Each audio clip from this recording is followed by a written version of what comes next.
Welcome back to the deep dive. Today we are pointing a high-powered lens at one of the internet's most influential and, let's be frank, most polarizing figures, Andrew Tate. Hmm.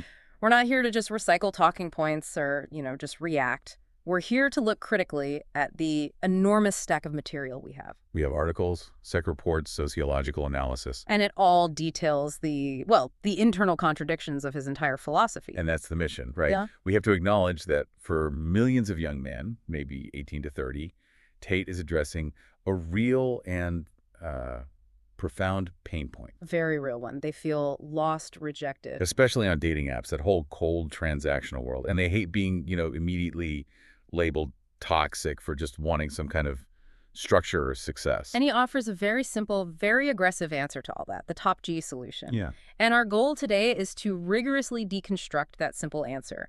We want to show you why that framework is, for most guys, a toxic illusion. And a trap. A trap that leads to more anger and more loneliness, not the power he promises. We're going to systematically break down where his logic fails. Yeah. Across, I think, 3 core areas: biology, economics, and his psychological rhetoric. So we can show you that this model, it only really works in these extremely narrow, exceptional conditions. Conditions that the average listener just can't replicate. So let's start at the foundation. Okay, let's do it. Let's start with what he presents as his strongest evidence, the biological argument. Right. His entire philosophy really rests on this claim that women are biologically hardwired for submission to, aggressive, dominant men. It's a magnificent oversimplification. I mean, that's what it is. He takes this tiny, tiny kernel of scientific truth and just blows it up into a universal law. Which is just not how it works. It's fundamentally dishonest. Yeah. The science he's twisting is something called the ovulatory shift hypothesis. Okay, so break that down for us, but keep it conversational. What does that shift actually mean?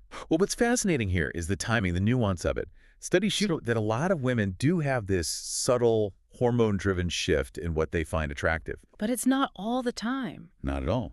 It's specifically during the ovulatory window. We're talking about, maybe 5 to 6 days out of a standard 28-day cycle. So a very short period. Very. And during that time, the subconscious priority kind of shifts to good genes. So traits linked to high testosterone muscularity, a deep voice, and yes, a certain amount of dominance, they become more attractive. So those stereotypical alpha traits, they are genuinely prioritized, but only for about, 18 to 20% of the cycle? Exactly, which leaves a huge 80% of the time completely unaccounted for in his theory. And that's the crucial missing piece of the puzzle. It is. For the rest of the time, that other 80% preferences shift dramatically. They shift towards traits that signal long-term viability. Like reliability, emotional stability. Dependability, partnership, the quote-unquote husband traits, not their raw genetic material traits. So if you walk up to a woman with pure aggression on day 15 of her cycle, you're almost certainly getting rejected. And we also have to factor in the modern world here, the reality of contraceptives. Oh, absolutely. Hormonal contraceptives are used by a huge percentage of women in Western countries, somewhere between 20 and 40%. And that changes the game. It completely changes it. These medications can significantly weaken or sometimes just eliminate those hormonal swings that drive the ovulatory shift.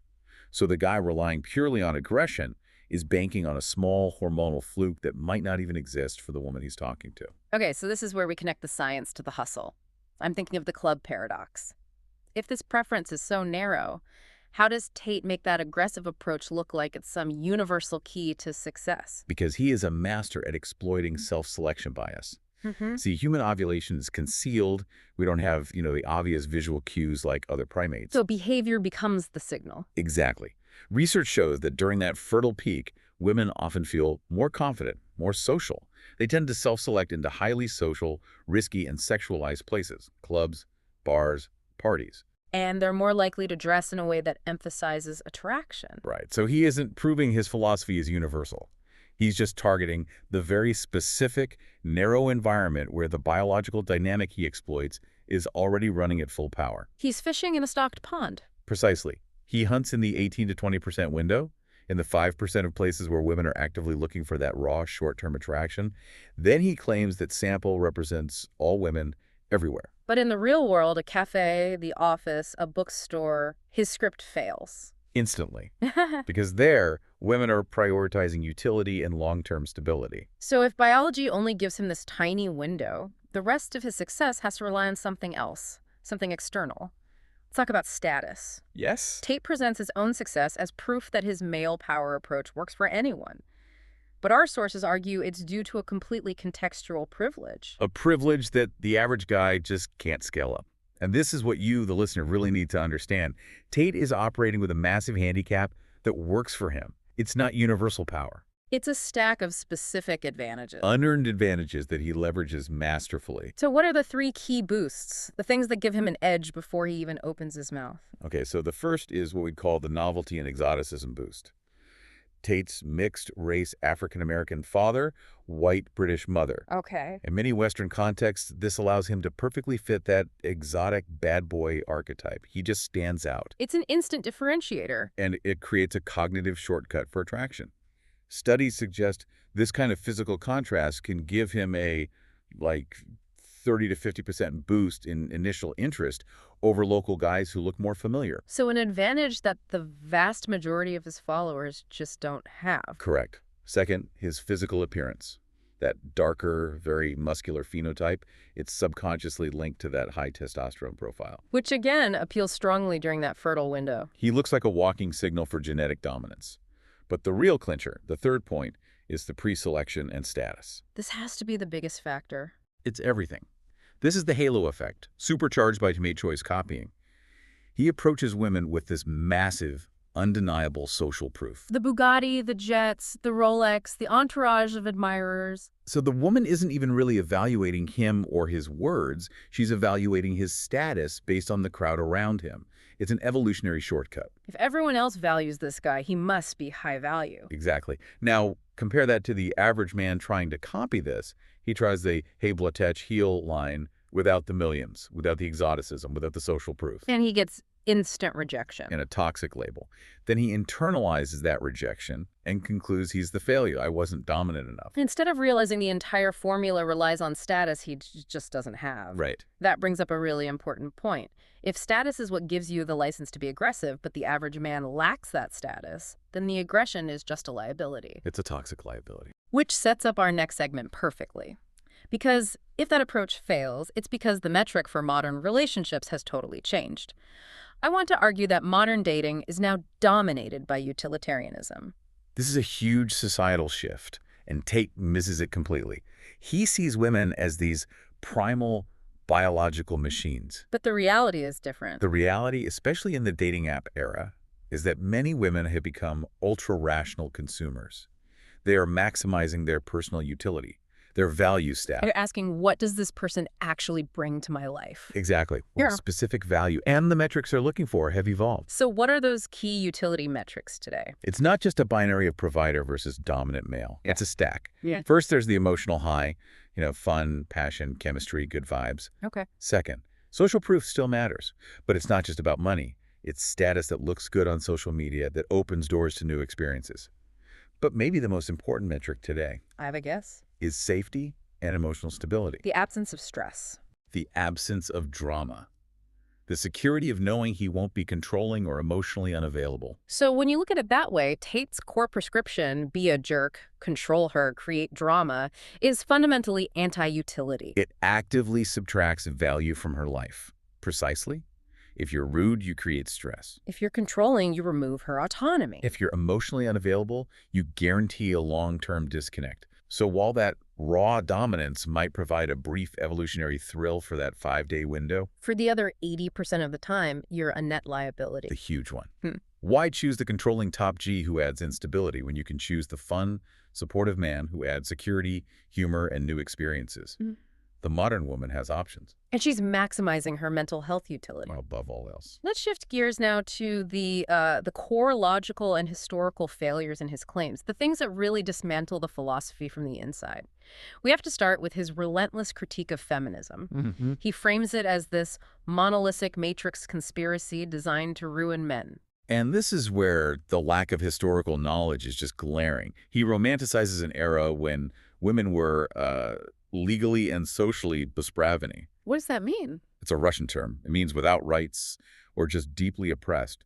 He confuses a lack of basic human rights with a natural order. So if we actually look at what feminism fought for, let's just quickly walk through it. The first wave, 19th and early 20th centuries, it wasn't about dominating men. Not at all. It was about the right to vote. The right to own property, to have a legal existence separate from your husband, foundational civic rights. And the second wave, in the 60s and 70s, they fought for things like equal pay and protections against domestic abuse. So when Tate attacks feminism, he's implicitly arguing against a woman's right to be financially independent. And her right to escape violence. He's criticizing the very tools that allow women to exist autonomously, which means they aren't forced to tolerate a controlling man just to survive economically. His argument is basically, I want to go back to a time when women had to accept my dominance because they had no other financial choice. It's not a philosophical critique. It's nostalgia for economic leverage. Absolutely. Let's move to another key contradiction. His debate of victories. The clips are everywhere, they're core to his image. But our analysis shows these wins are an illusion. They're built entirely on a specific rhetorical format. He wins the show, not the argument. How does he do it?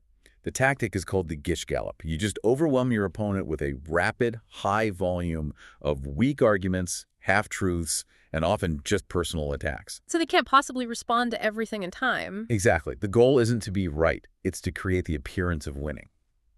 I see how that works rhetorically, but what's the psychological trick? Why is it so effective for the audience? It exploits stress and cognitive overload. He uses an aggressive tone, he interrupts constantly, and he forces his opponent to fight on multiple fronts at once. So they're trying to fact-check an abstract theory. Like the history of first-wave feminism, yeah. Right. While also fending off personal insults and loud interruptions. That cognitive stress makes them stumble or get emotional. And the audience just sees the confidence and the volume. Right. They don't register the logical gaps. They register the anger and the opponent's failure to stay composed. He dominates the emotional space, and people mistake that for winning the intellectual argument. And that leads to the most devastating, self-sabotaging contradiction in his whole system, the fatherhood paradox. Oh, this is where it all collapses. He constantly criticizes the Matrix for creating a generation of spineless sheep raised by mothers because the male role models are absent. And his entire system folds in on itself. It becomes a self-fulfilling prophecy. Think about the role he demands of a high-value man. The capitalist provider who has to work 12, 16 hours a day building his empire. That relentless pursuit of wealth, which he says is the key to being top G, guarantees the absent father he criticizes. The logical loop is inescapable. It is. Capitalism demands you become this provider, so the father is absent. The son is then raised mainly by the mother. According to Tate's logic, that son grows up soft. That soft son then blames women and adopts Tate's solution. Which is the absent high-status provider model. The cycle just repeats. The only way his model works is if the father is successful enough to be completely absent, which then, by his own logic, ruins the son. The system actively destroys the very thing he claims to be protecting. Healthy, present, masculine role models. And you see mirror images of this in other cultures. We've seen complaints from thousands of post-Soviet women about the tyrant mother-in-law. The one who won't relinquish control over her adult son. Exactly. If mothers inherently train sons for submission, why are they fighting so hard to control that son's life long after he's grown? The problem isn't feminine programming. The problem is control and a lack of healthy boundaries. Whether it's the mother or the father. Right. Okay, we've established the philosophy is flawed, it relies on unscalable context, and it's full of contradictions. But here's the critical flaw for you, the listener. Despite selling courses for hundreds of dollars, he gives you no step-by-step actionable guide for the average, maybe even scared guy to approach a woman in the low-pressure setting. Like a coffee shop. Or a grocery store. It doesn't exist. And there's a very clear business reason for that.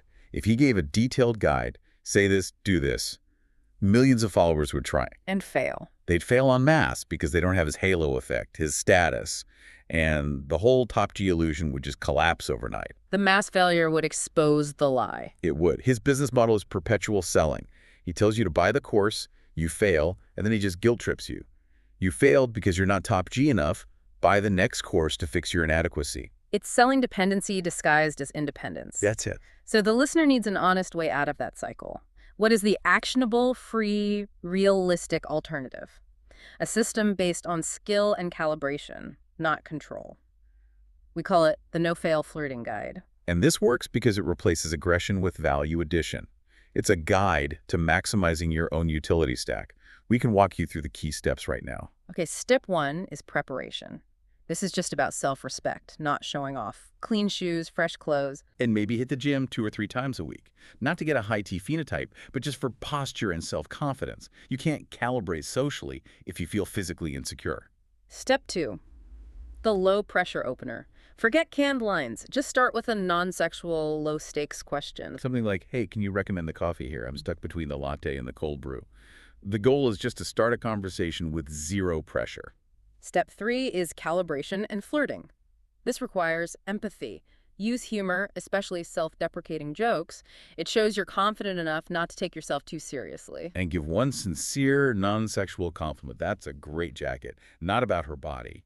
And crucially, you have to read her body language. A smile is a green light. Leaning in, asking questions. If she distances herself, gives one-word answers, looks at her phone, stop. And this leads to the biggest difference from the top G model, the dignified exit. If she's not interested, you just smile, wish her a good day, and walk away. You gain social practice, you lose nothing. Yeah. It's the complete opposite of the toxic label the aggressive guy gets when he can't handle rejection. Okay, step 4. The ask. And you only do this after, say, 10 or 15 minutes of a genuinely good, high-utility conversation. Don't demand her number. You extend your phone with the keypad open and say something like, I'm really enjoying this conversation and I'd hate to lose you in this big city. Could I grab your number? It's an invitation, not a demand. It's an extension of value. And step 5, which anchors the connection, the anchor. Take a quick, relaxed selfie together right after you get the number. And send it immediately. With a quick note, saving this moment, repeat sometime. It creates an instant emotional connection, confirms you have the right number, and leaves her with a positive memory.